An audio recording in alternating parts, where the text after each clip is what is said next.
Sí, se ve. Listo, muchas gracias. Esperamos un ratito más, 2 minutitos. Gracias, John. Gracias, Isabel.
Bueno, empezaremos. Buenos días. Hoy día vamos a ver un sistema realmente muy interesante, que es el sistema límbico. El sistema límbico tiene que ver con varios aspectos, como por ejemplo lo que es la motivación, lo que son las respuestas coordinadas que tenemos incluso entre funciones vegetativas y las emociones, aquellas características que nos hace ser unas personas, ¿no? Entonces todo eso va a estar regulado por el sistema límbico.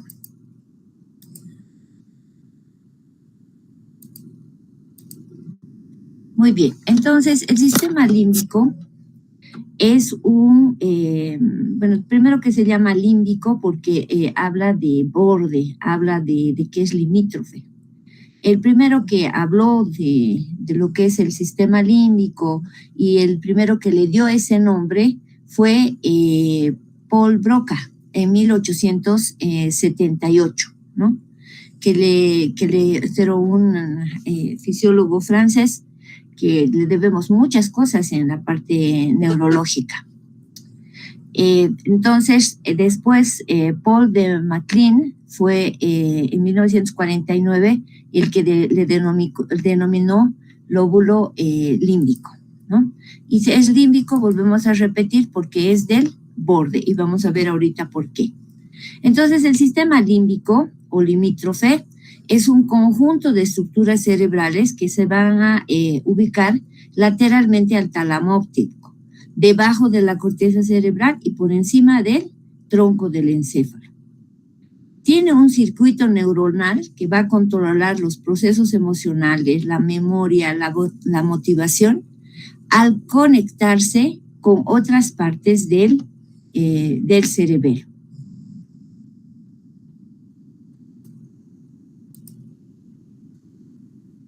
Muy bien. Entonces, hay varias funciones vegetativas del encéfalo que se hallan interconectados con el comportamiento, ¿no? Si, por ejemplo, tenemos sed, o sea, lo primero que vamos a hacer es ir a buscar agua.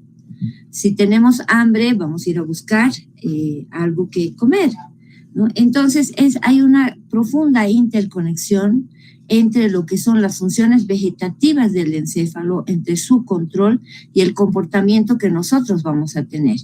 Si hay áreas en las cuales se está teniendo una escasez de alimentos, incluso se puede llegar a la violencia para conseguir la comida. Entonces, esta relación está dada por el sistema límbico, que va a controlar la temperatura, el peso, el hambre, sed, la osmolaridad de los líquidos corporales, ¿no? Que corresponden al medio interno.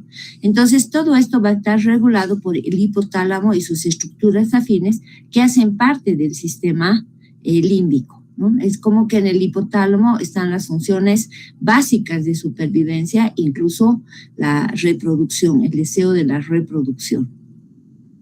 El control del comportamiento es una función del sistema límbico que genera impulsos que activan las motivaciones, como por ejemplo el proceso de aprendizaje, los sentimientos de placer y castigo, y vamos a entender como sentimientos de castigo aquellos que no nos gustan, aquellos que digamos nos sirven para evitar algo, ¿no?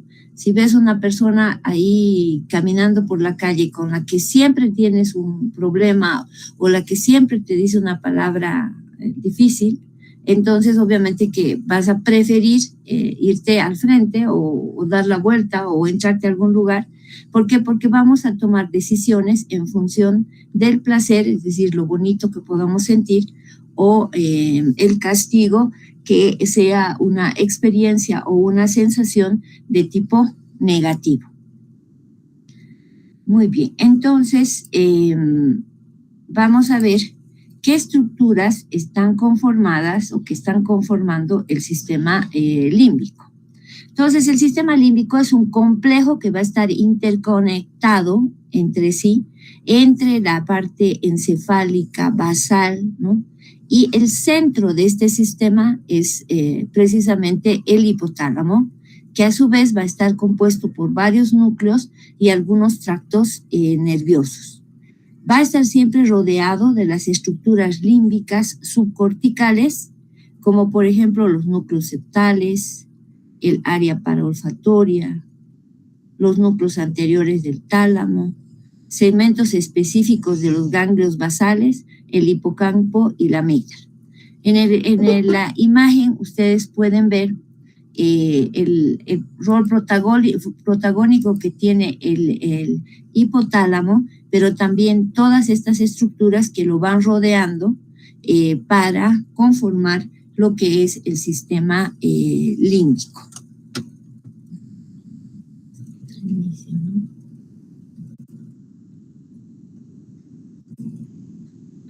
Muy bien, ahora, ¿cómo está conformado este sistema? ¿Cómo está conformado este sistema?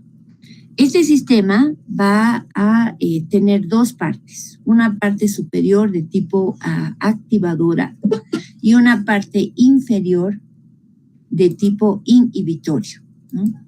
La parte superior va a excitar a las estructuras superiores y la parte inferior va a deprimir a esas mismas estructuras, ¿no? Y vamos a conocer a este sistema como un sistema o como un sistema que va a ser el sistema reticular ascendente. En algunos libros los vamos a encontrar como el sistema reticular ascendente, que va a tener dos partes. Aquí vemos la área reticular excitadora del tronco cerebral, que va a estar conformado por fascículos y núcleos, y vamos a tener también la área reticular inhibidora del tronco cerebral, que hace parte de ese sistema reticular activante, que es fundamental no solo para el comportamiento, sino lo que también vamos a ver después, que es la vigilia y el sueño. Entonces, el área reticular excitadora está situada en el área facilitadora bulbo-reticular, ¿no? Es un área, obviamente, del tronco encefálico que va a emitir señales facilitadoras hacia la médula espinal para mantener el tono de los músculos antigravitatorios y controlar los reflejos medulares. Va a emitir también señales ascendentes hacia el tálamo, donde va a excitar a un nuevo grupo de neuronas que van a transmitir señales nerviosas hacia todas las áreas de la corteza cerebral, así como a múltiples zonas subcorticales. Ahorita les explico con el siguiente esquemita.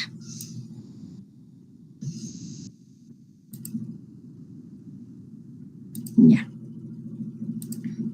Muy bien, entonces aquí vamos a ver un esquema del sistema reticular activante.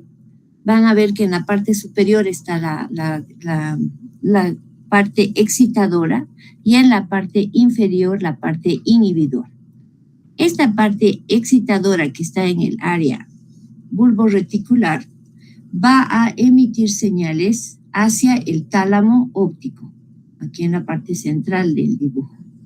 Y del tálamo óptico, como si fuera esta una estación neuronal, como una estación neuronal, entonces van a salir múltiples impulsos hacia diversas partes del encéfalo, fíjense ustedes, hacia toda la parte anterior, superior, lateral, externa del encéfalo, para activar estas estructuras superiores, ¿no? Pero no solamente activa a la parte superior del encéfalo. Acabamos de decir que va a mandar también señales excitatorias, facilitadoras a la médula espinal para mantener el tono muscular de los músculos antigravitatorios, ¿no? Entonces, esta señal facilitadora, esta señal excitadora, va a excitar estructuras por encima de esta área y también estructuras por debajo de esta área. Ya, muy bien. Ahora vamos avanzando con nuestra área excitadora. Entonces, vamos a ver que hay un área de control de la actividad excitatoria. Esta área reticular excitadora del tronco encefálico tiene un impulsor central que va a estar localizado en la formación reticular de la protuberancia y el mesencéfalo, ¿no? Entonces va a estar el área reticular, entonces está en el tallo cerebral, en la formación reticular del tallo cerebral. Mientras que su porción excitadora va a estar situada a nivel de la protuberancia y el mesencéfalo. Y fíjense ustedes que va a tener conexiones superiores hacia el tálamo y conexiones inferiores hacia la médula espinal. Entonces tiene vías ascendentes y vías descendentes. Muy bien. Entonces, vamos a tener señales nerviosas del tronco que van a activar el componente cerebral del encéfalo mediante dos vías. Una estimulación directa de un nivel de actividad neuronal de fondo en amplias regiones del cerebro, y otro por medio de sistemas neurohormonales que liberan neurotransmisores específicos facilitadores o inhibidores en determinadas zonas del encéfalo. Entonces, ¿cómo se produce esa regulación, ya sea de activación o de inhibición? Hemos dicho que teníamos una estación de relevo muy importante a nivel del tálamo óptico, y que del tálamo óptico salían otras señales hacia distintas partes del encéfalo, ¿no? Entonces, ¿cómo se produce esto? Estas señales nerviosas del tronco, entonces, van a seguir dos vías. Una estimulación directa mediante una actividad neuronal de fondo. Es como que fuera un latido, ¿no? Como que fuera un latido. Son pulsos que a manera de un latido se emiten permanentemente en amplias regiones del cerebro. Y dos, va a ser por medio de sistemas neurohormonales, es decir, donde se van a juntar tanto impulsos nerviosos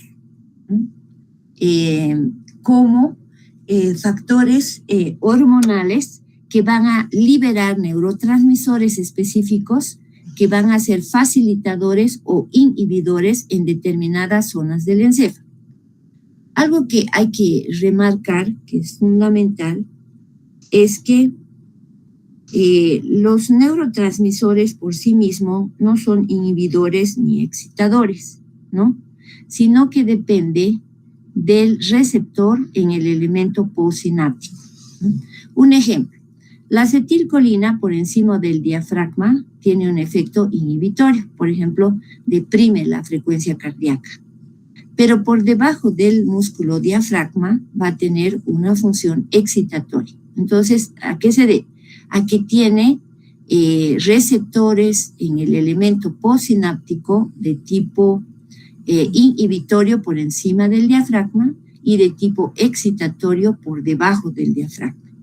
Entonces, excepto el GABA, que solo tiene receptores inhibitorios, los otros neurotransmisores van a tener ya sean respuestas excitatorias o respuestas inhibitorias, repito de nuevo, dependiendo del receptor que tenga en el elemento postsináptico. Ya, bueno, quiero preguntarle si estamos bien hasta aquí o vuelvo a repetir para que esto quede claro. Una retribución, por favor. Vuelvo a repetir, ¿qué me dice? Sí, por favor, doctor. Ya, muy bien, muy bien. Volvemos a repetir, ningún problema.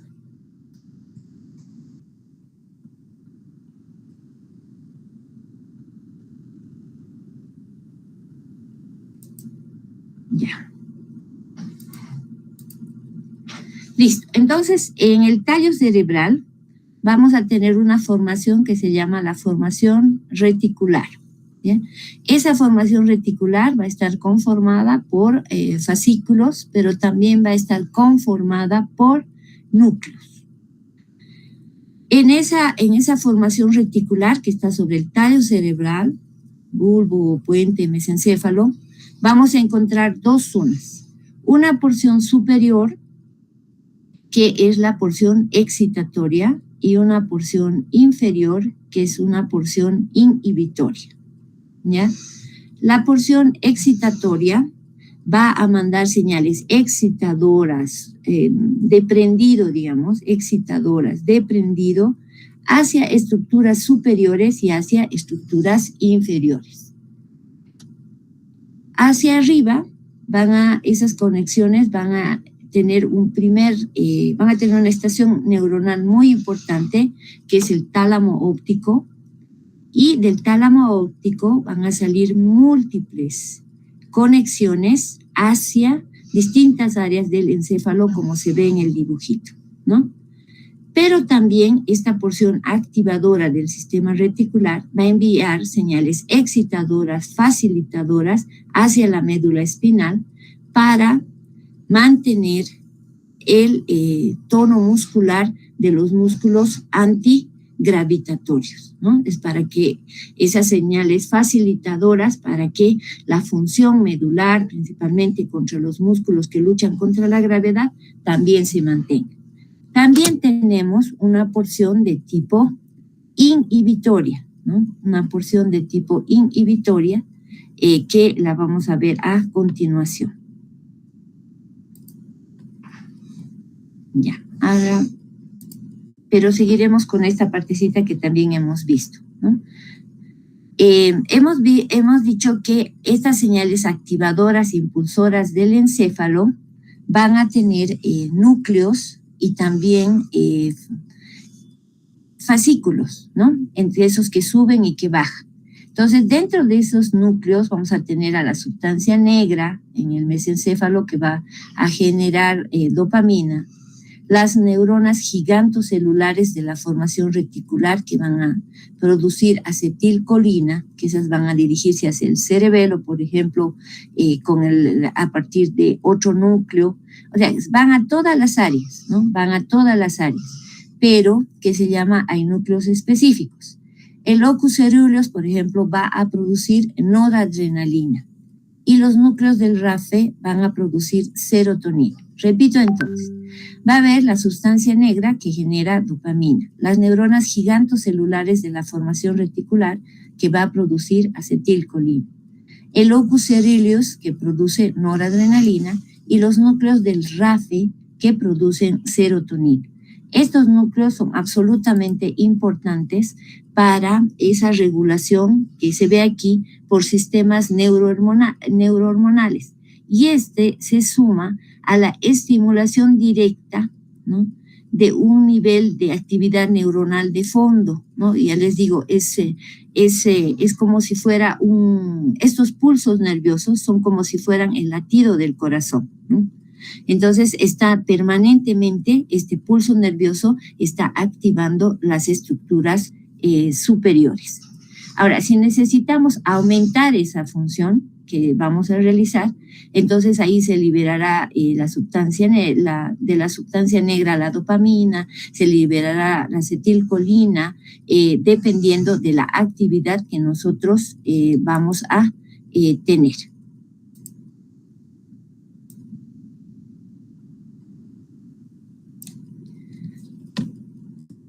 Igual que en el área, que en el sistema motor, vamos a ver que esta área reticular excitadora va a responder ¿a qué? A señales sensitivas periféricas. Si no, no hay respuesta. Necesitamos siempre esa retroalimentación del mundo donde nosotros vivimos, ¿no? Va a depender entonces esa activación de la cantidad y el tipo de señales sensitivas que van a llegar al encéfalo. De estas señales sensitivas, obviamente el dolor es el más importante, ¿no? Y también va a ser activada por retroalimentación de señales que regresan de la corteza cerebral. Entonces, ¿cómo se activa esa área excitadora? Va a activarse, va a responder a señales sensitivas periféricas, va a activarse del tipo y cantidad de señales que estén llegando al encéfalo, principalmente de las señales dolorosas.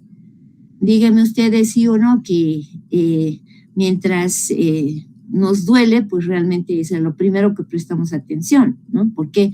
Porque el dolor es una señal de daño, es una señal nociceptiva que merece nuestra atención urgente, porque decimos, ay, que me duela nomás, y ahí nos quedamos con una herida que puede ser cada vez más profunda. Entonces, el sistema activador para como despertarnos, como para que nosotros estemos en alerta, obviamente que va a prestar muchísima atención a lo que es el dolor. Va a ser entonces activada también por actividades de retroalimentación que regresan de la corteza, ¿no? ¿Cómo es esto? Nosotros hemos sentido, digamos, dolor por fuego, ¿no? Nos hemos expuesto y hemos sentido dolor por fuego. O algo nos está quemando, una vela, alguna cosa. Entonces, esa señal ya nos ha mantenido despiertos, ha llegado rápidamente al encéfalo. En el encéfalo se producen todas las conexiones para que nosotros también recordemos que la vela pues realmente nos quemó cuando éramos niños o nos quemó la semana pasada y realmente recordamos igual el dolor que hemos sentido. Entonces, esta señal de ida y vuelta va a ir retroalimentando para que nosotros le prestemos la máxima atención, incluso ya con recuerdos para evitar que el daño que estemos sufriendo pues no empeore, ¿no?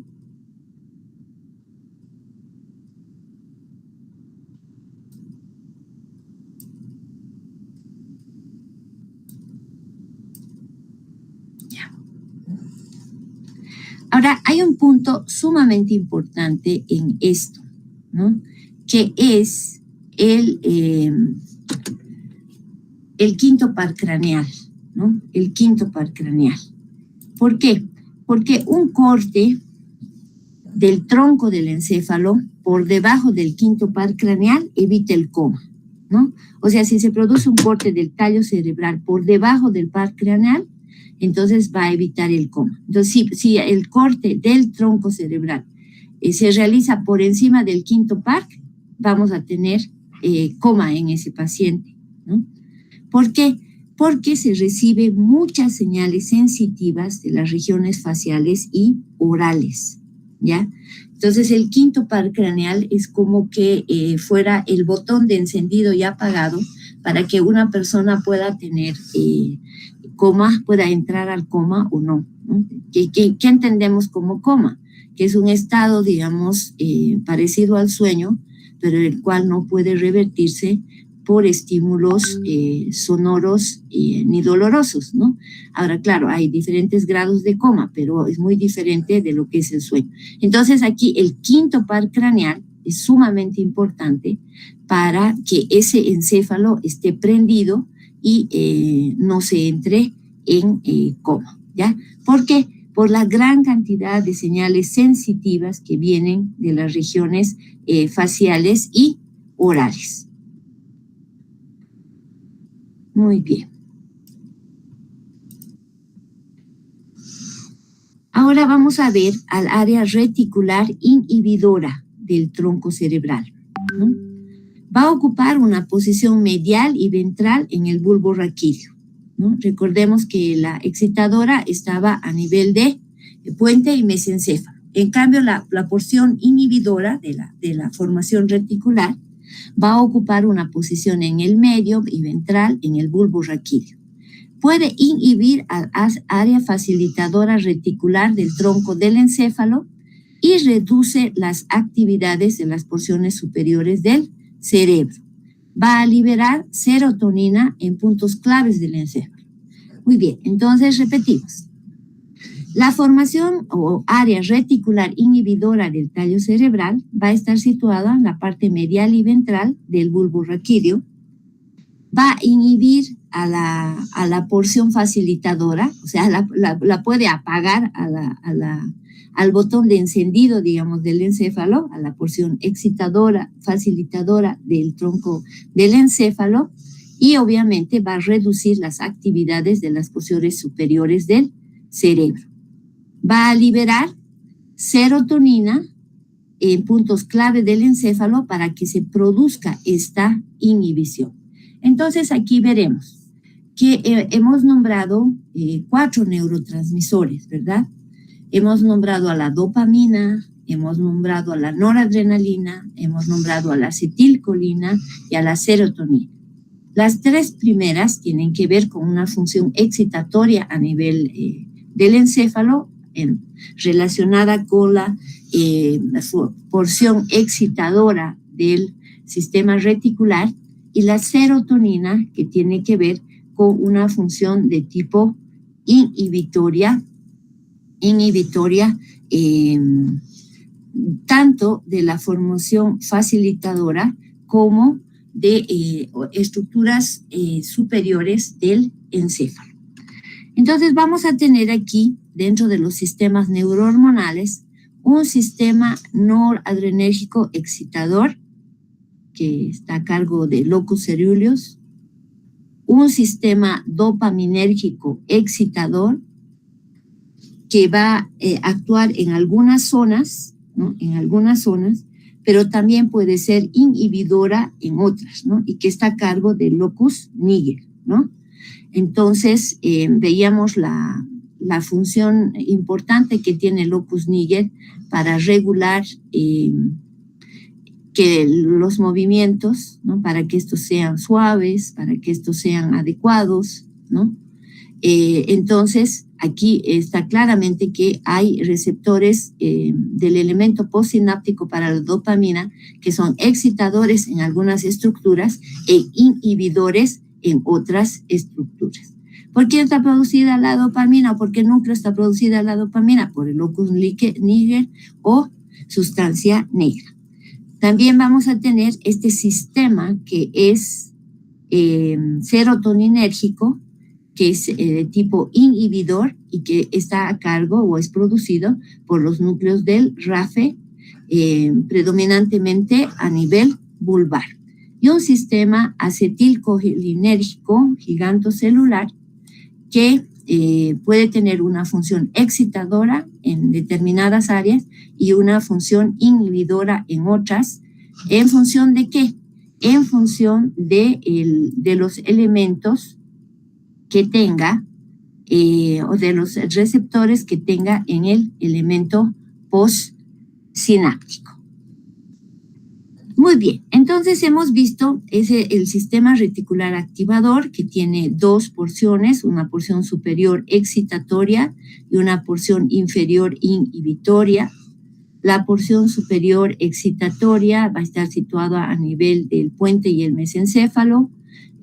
Va a tener varios núcleos, donde está el locus niger, el locus coeruleus y los núcleos gigantocelulares. que van a enviar señales para regular la actividad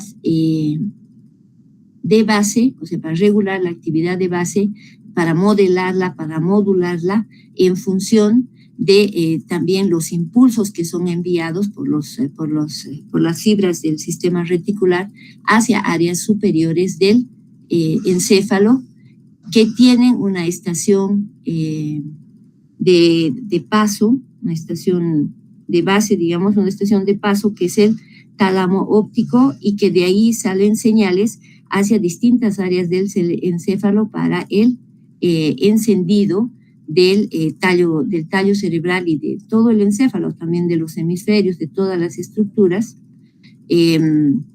Ahora, esta área excitadora puede ser inhibida por la función o por las funciones precisamente del área inhibitoria, que está situada a nivel del bulbo. A ver, para ponerlo en sencillo, el sistema reticular está ubicado sobre el tallo cerebral. Tiene fibras nerviosas, fascículos nerviosos, y también tiene núcleos.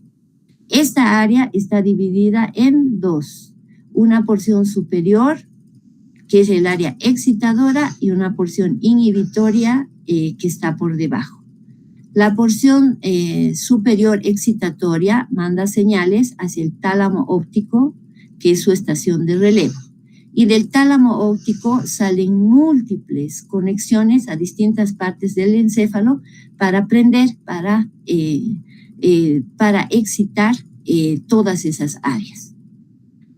Y la porción ahí también manda señales excitatorias a la médula espinal para mantener el tono muscular de los músculos antigravitatorios y permitir que esa persona, o sea, no pierda, por ejemplo, el equilibrio, que cuando estamos despiertos estemos nosotros con todos nuestros músculos antigravitatorios de pie y todas esas cosas, ¿no?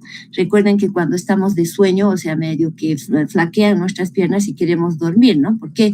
Porque las señales del área inhibitoria estarían actuando ahí para decir, bueno, hay que apagar a los músculos antigravitatorios para que podamos recostarnos y dormir, ¿no? Vamos a ver después cómo es que este sistema reticular activante va a participar, como les dije, en la vigilia y el sueño. Ahora, ese sistema reticular activante está conformado por esos fascículos que mencionábamos y también por núcleos.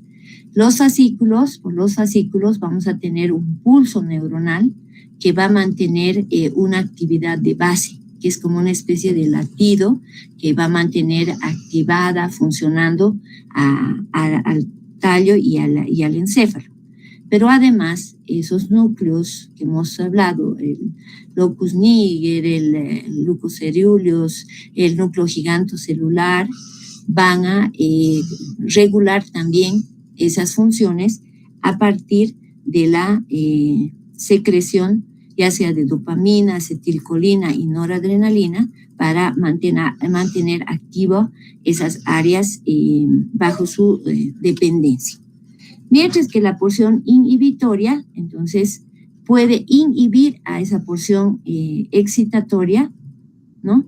Y bueno, va a reducir el tono muscular de la médula espinal, y también va a actuar en otras áreas para deprimir, para inhibir la actividad que se esté dando a nivel del encéfalo.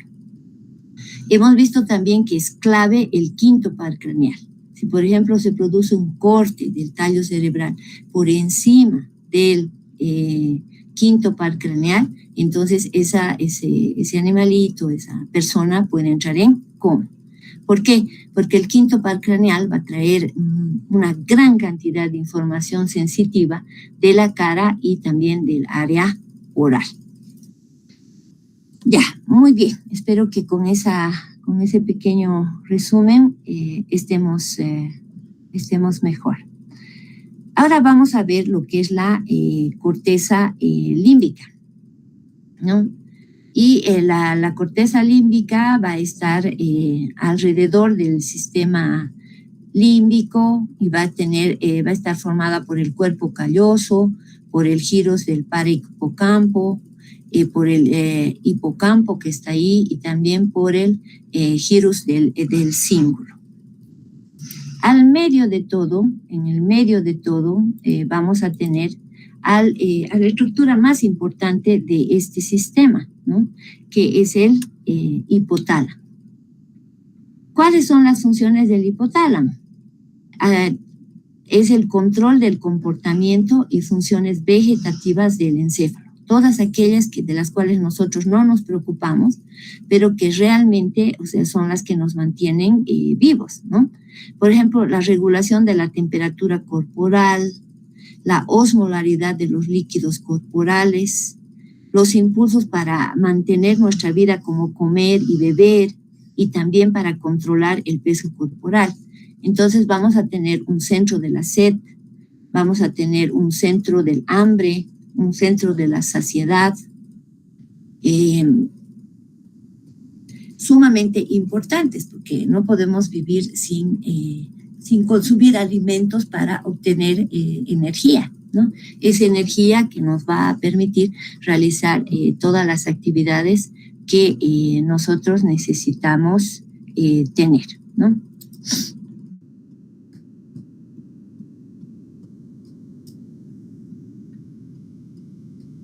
Si vemos el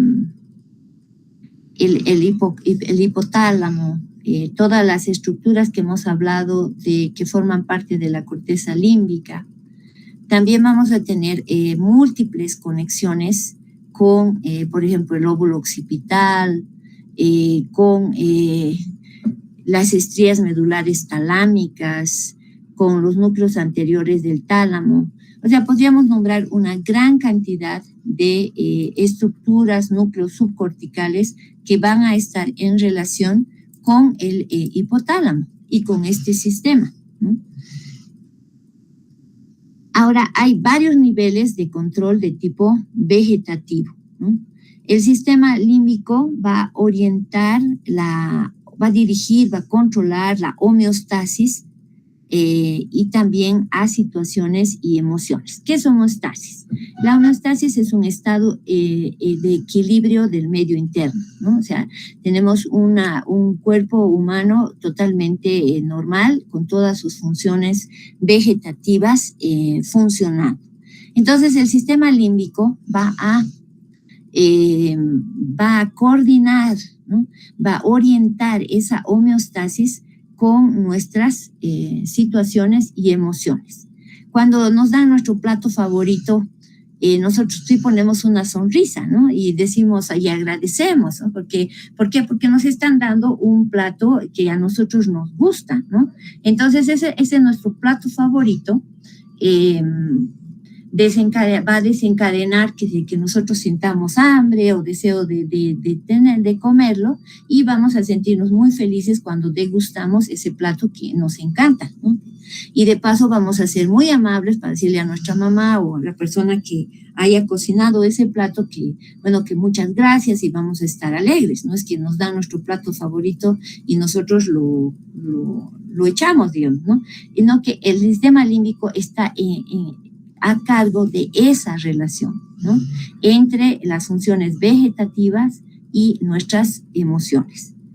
¿Cuán mal nos sentimos cuando, por ejemplo, tenemos sed y ya hasta algunos ratos con grados de desesperación cuando no podemos tomar agüita, ¿no?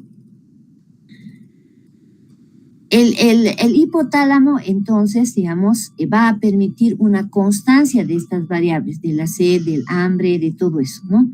Para que nosotros podamos tener una función vegetativa totalmente regulada, coordinada.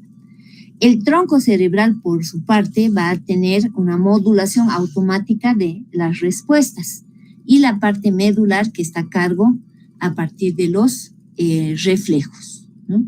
Entonces, el sistema límbico está relacionando todo nuestro comportamiento con esas funciones vegetativas que permiten que se mantenga nuestra vida y que nosotros podamos cumplir con esos requerimientos básicos como es comer, beber, el control de la temperatura, e incluso la reproducción, porque si no, nuestra especie, si no hubieran esos estímulos, esos impulsos de reproducción, nuestra especie pues no hubiera llegado al siglo XXI, ¿no? Porque, por ejemplo, de los pandas, ¿qué pasa con los pandas? Los pandas no les interesa, son absolutamente complicados para reproducirse, ¿no? Entonces, estos panditas, si no fuera por un control estricto que tiene el gobierno de China, pues probablemente ya hubieran desaparecido una especie tan bonita. ¿Por qué?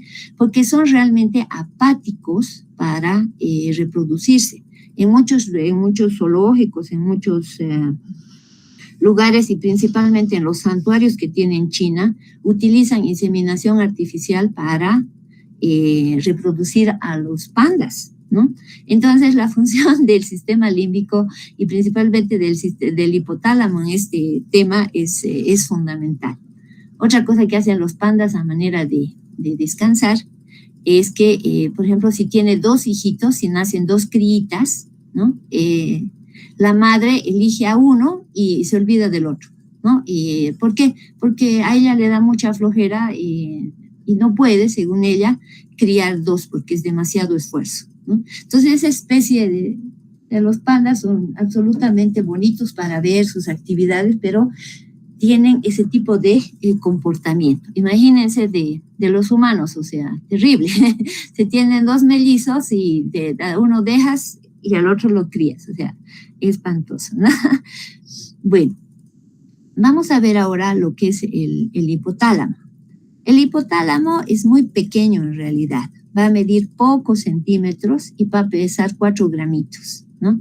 4 gramitos y está a cargo de semejante cuerpo, ¿no? O sea, imaginen, todo nuestro cuerpo, las funciones vegetativas de nuestro cuerpo están a su cargo, o sea, van a ser mantenidas por la función de los núcleos que tiene el hipotálamo. Va a tener vías de comunicación de doble sentido con todos los estratos del sistema límbico, ¿no? O sea, con todo ese complejo sistema que les mostraba en esa figura previa, están relacionadas con el hipotálamo. Va a representar menos del 1% de toda la masa del encéfalo y es uno de los medios de control más importantes sobre el sistema límbico, ¿no?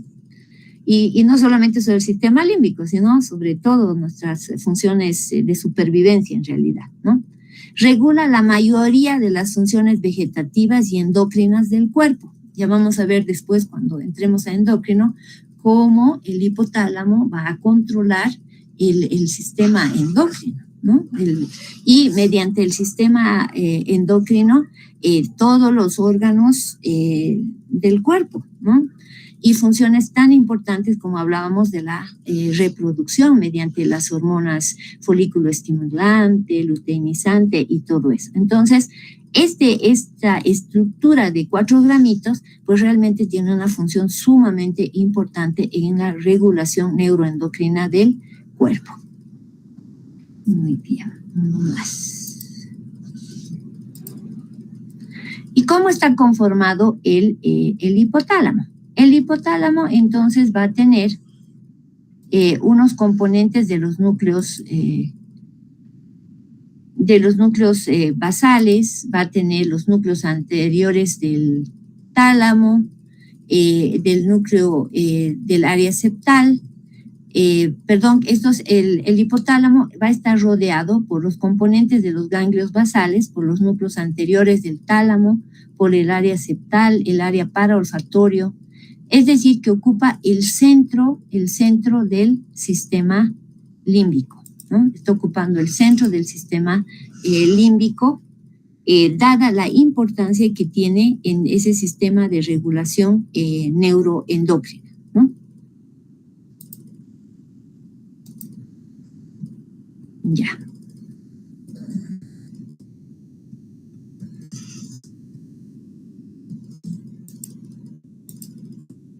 Muy bien, si estamos diciendo que el hipotálamo se relaciona con todos esos núcleos que acabamos de señalar, porque ocupa el centro del sistema límbico, Entonces va a enviar señales eferentes en 3 direcciones, ¿no? Va a enviar señales eferentes en 3 direcciones.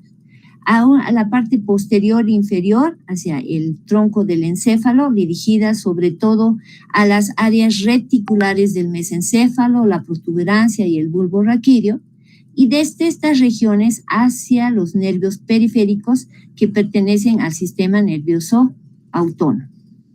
Va a dirigir señales eferentes hacia la parte superior, hacia muchas zonas altas del diencéfalo y del telencéfalo, especialmente los núcleos anteriores del tálamo y las porciones límbicas de la corteza cerebral.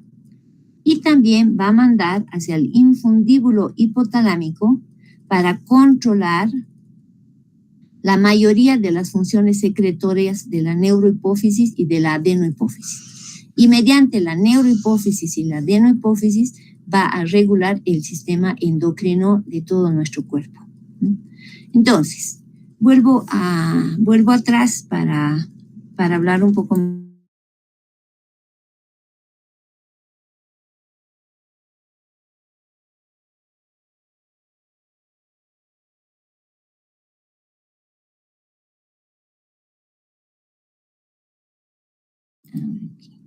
Bueno, mil disculpas. Ahora retomando el punto donde quiero recalcar. Tenemos el sistema límbico. En el centro del sistema límbico, con todas esas estructuras que están rodeando al hipotálamo, esta estructura de 4 gramitos va a tener múltiples conexiones, ¿no? Múltiples conexiones. Por tanto, va a tener conexiones por ejemplo, hacia el infundíbulo, que lo conecta con la neurohipófisis y la adenohipófisis, y mediante esta va a regular toda la actividad endocrina de nuestro cuerpo. También va a tener conexiones hacia las partes superiores del diencéfalo y del telencéfalo, principalmente a los núcleos anteriores del tálamo y a las porciones límbicas de la corteza cerebral, ¿no? También el hipotálamo va a tener conexiones posteriores e inferiores hacia las áreas reticulares del mesencéfalo, la protuberancia y el bulbo raquídeo. Y desde aquí va a tomar contacto con los nervios periféricos. ¿Pero con qué? Con los nervios pertenecientes al sistema nervioso autónomo, ¿ya? Entonces tenemos dos estructuras que hemos visto hoy día. Primero, el sistema reticular activador, con una porción excitadora y una porción inhibitoria, y el sistema límbico, donde va a estar obviamente relacionado con este sistema activador, pero digamos donde ocupa un rol protagónico el hipotálamo, porque va a estar encargado de todas las funciones vegetativas, ¿no? De todas las funciones vegetativas y neuroendocrinas de control del cuerpo, y además en su relación con las otras estructuras del sistema límbico va a generar el componente emocional importante de esas funciones vegetativas, con el ejemplo que les ponía de que nos ofrece en nuestro plato favorito, y nosotros tenemos una reacción emocional en consecuencia, ¿no? Ahora, si nos dan un plato feo o una medicina, imagínense ustedes o recuerden la cara fea que ponen, y ahí hasta se generan actividades de huida, ¿verdad? De una medicina de esas horribles como cuando éramos pequeñitos. Bueno, vamos a quedar hasta aquí y mañana vamos a continuar. Espero... les voy a aclarar muchas de las cosas de hoy, mañana, para repasar, para que esto quede claro, y después vamos a continuar con lo que son los sentimientos de placer y castigo. Y van a ver ustedes que los sentimientos de placer y castigo realmente modulan todo nuestro comportamiento, ¿no? A lo largo de toda nuestra vida, ¿no? Bueno, nos vemos mañana.